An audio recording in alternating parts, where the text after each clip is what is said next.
Bonjour à tous chers amis, on se retrouve pour la vidéo du week-end où on va voir une petite review des marchés et le review de la stratégie de la chaîne. Bon, la stratégie, on va aller voir ça vite fait. Bon, rien sur 30 jours. On avait fait une belle poussée, un peu comme le marché, hein, sur une quinzaine de jours qu'on a reperdu, puisque notre edge ne fonctionne toujours pas. On va aller voir ça. Ethereum contre APE, CRV et Sushi, tous les cryptos les plus inflationnistes. Apparemment, APE, CRV et Sushi sont plus forts ensemble que ETH. Bon, je suis un petit moins 37 sur la stratégie, ce qui me paraît quand même fort. Donc pour moi, il y a quand même un sell-off sur Ethereum, puisqu'il sous-performe encore plus que les pires shitcoins. C'est à se poser des questions. Mais bon, quand on regarde le graphique, on voit qu'on est sur des zones d'achat très très intéressantes. À chaque fois qu'on était dans les zones ici, c'est ici que s'initie le rebond. Bon, bah, plus ça va, plus on descend par rapport à la zone d'achat. L'extrême point d'achat, c'est ici. Mais bon, là, par rapport à l'historique, on peut voir que c'est très très très intéressant d'acheter ici, sachant que nous, on a acheté là quand même, hein. La stratégie est quand même vachement résiliente, sachant qu'on a acheté le top. Ensuite, les autres cryptos de la stratégie. Donc on a DYDX, bon bah c'est pareil, hein, il avait remonté, puis pof, s'est ramassé un moins 27 là. Là c'est là c'est la razzia, on appelle ça la razzia. Euh, Uni, par contre, on est dessus. Bon, bah celui-là, on se fait des petits bénéfices petit à petit, c'est pas mal. Lido aussi, je suis dessus parce que je joue en fait le fait que Ethereum reprenne. Donc, bah, il y aura Lido qui va reprendre forcément avec lui. Puis Lido, bon, c'est un mastodonte qui fait quand même des bénéfices puisque lui, il va prendre une partie des Ethereum stackés. Et les gens, ils vont pas s'embêter à stacker eux-mêmes leurs Ethereum. Ils vont plutôt passer par quelque chose comme Lido. Donc c'est pareil, hein, le sell-off de moins 27. Link, Link lui, bon, il fait rien, hein. On a eu sell-off aussi, mais il fait pas grand-chose. BNB, c'est encore un des plus résilients. C'est bien parce qu'avec celle-là, Uni, BNB, bon, on fait des petits gains réguliers.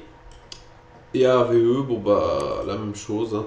Un petit moment de. Sachant que c'est bête sur AVE parce que on avait réussi à tout capitaliser la hausse.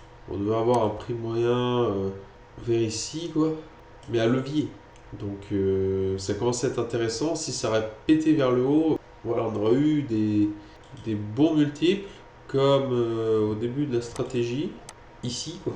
Et là, bon, ça fait plus de 180 jours que je fais la stratégie, donc on voit pas ce que j'ai fait avant. Mais avant, si vous voulez, quand je suis parti, on avait fait d'énormes pourcentages. Bah là, on peut voir à peu près, hein. On est parti de zéro, on a fait à peu près 54%. C'est ce qu'on cherche ici, mais là, donc, depuis que j'ai mis la stratégie Edge, bah, c'est à plat, puisque le marché crypto fait rien. Nous, on est comme des chasseurs, on attend d'avoir une proie. C'est pour ça qu'à titre personnel, j'accumule sur la stratégie. Ici, c'est mon compte, hein. Vous pourrez voir quand il sera en profit, bah, vous vous direz que c'est moi. Pour la stratégie spot sur l'autre partie du compte, bah, vous voyez, c'est la même chose, hein. Il y a eu juste un petit regain, une petite baisse et on est revenu au même niveau. Donc ça change pas grand-chose. C'est 2 semaines à rien faire. Bon, on va aller voir le plan Elliott Wave, ça c'est un petit peu plus intéressant. Alors, donc il y a 2 semaines, j'étais arrivé ici. On avait dit que là, je mettais la X ici, donc je prévoyais une baisse, ce qui s'est passé. Mais par contre, ce qu'on peut voir, c'est que ça rachète quand même pas mal par ici, hein, puisqu'on n'arrive pas à suivre les vagues de la tendance baissière pour aller rechercher la trendline qu'on avait dit ici. Donc ça sent quand même, on sent quand même qu'il y a quelqu'un qui achète le marché, bah, du coup à partir d'ici quoi. À partir d'ici, hein. Bah, c'est ce que je disais il y a 2 semaines, hein. Puisque vous voyez ici, il y avait une A, B, C. Donc là, on était quand même très bearish. Ça veut dire que là, normalement, on aurait presque pu dû exploser ceci et revenir sur l'autre trendline encore plus bas. Mais quelqu'un a racheté ici au milieu de nulle part et il essaye de pousser. De pousser. Mais tant qu'on passe pas ça, il n'a pas gagné, hein. Ça sent quand même un peu mauvais. Si on vient faire une incursion ici et paf, on réintègre en dessous cette trendline ici, ou pareil ici, on vient faire juste une excursion et paf, on réintègre en dessous. Mais sachant qu'on arrive quand même à la fin de la première correction, puisque là j'ai mis 1, 2, 3, 4, 5, mais ça peut être aussi 3 vagues, ça peut être aussi A, B, C. Donc potentiellement la C pourrait être finie ici. Et maintenant on peut redécoller. Donc sachant qu'on est en fin de vague, maintenant on peut s'intéresser à la cassure de cette trendline ici. En faisant gaffe quand même de la réintégration. Donc là on est sur Bitcoin. On est sur Bitcoin et sur le Total 2. Donc Total 2 c'est les alts contre le Bitcoin. J'avais ce plan-ci qui me paraissait quand même assez joli. On est venu s'appuyer juste sur l'ancienne trendline du haut ici, avant de repartir, mais c'est léger quand même, hein. C'est léger, donc 1, 2, donc là on va dire 1, 2, 1, 2, 3, 4, 5, pour faire la première 3, quoi. Donc ça me paraît fébrile quand même, la petite impulsion, mais on reste dans le plan et on reste quand même dans la fin de cette correction. Donc c'est assez joli, hein. 1, 2, 3, 4, 5. Donc 1, 2, pour moi c'est assez joli. Les alts vont bien surperformer le BTC dans les semaines à venir. Et puis vous savez que quand on arrive fin d'année jusqu'à Noël, en général il y a un rallye. Donc ce serait pas déconnant de voir les alts bien pousser jusqu'à la fin de l'année. Donc voilà, j'ai copié à peu près la vague 3 de la dernière vague, la vague 1. Je l'ai reporté ici. Donc maintenant, il n'y a plus qu'à attendre, voir si ça se réalise. Ou alors, si on vient cracher, plus bas, mais ce qui n'est pas trop grave, hein, puisque ça permet encore de recharger. Enfin, modérément, mais ce qui permet encore de recharger.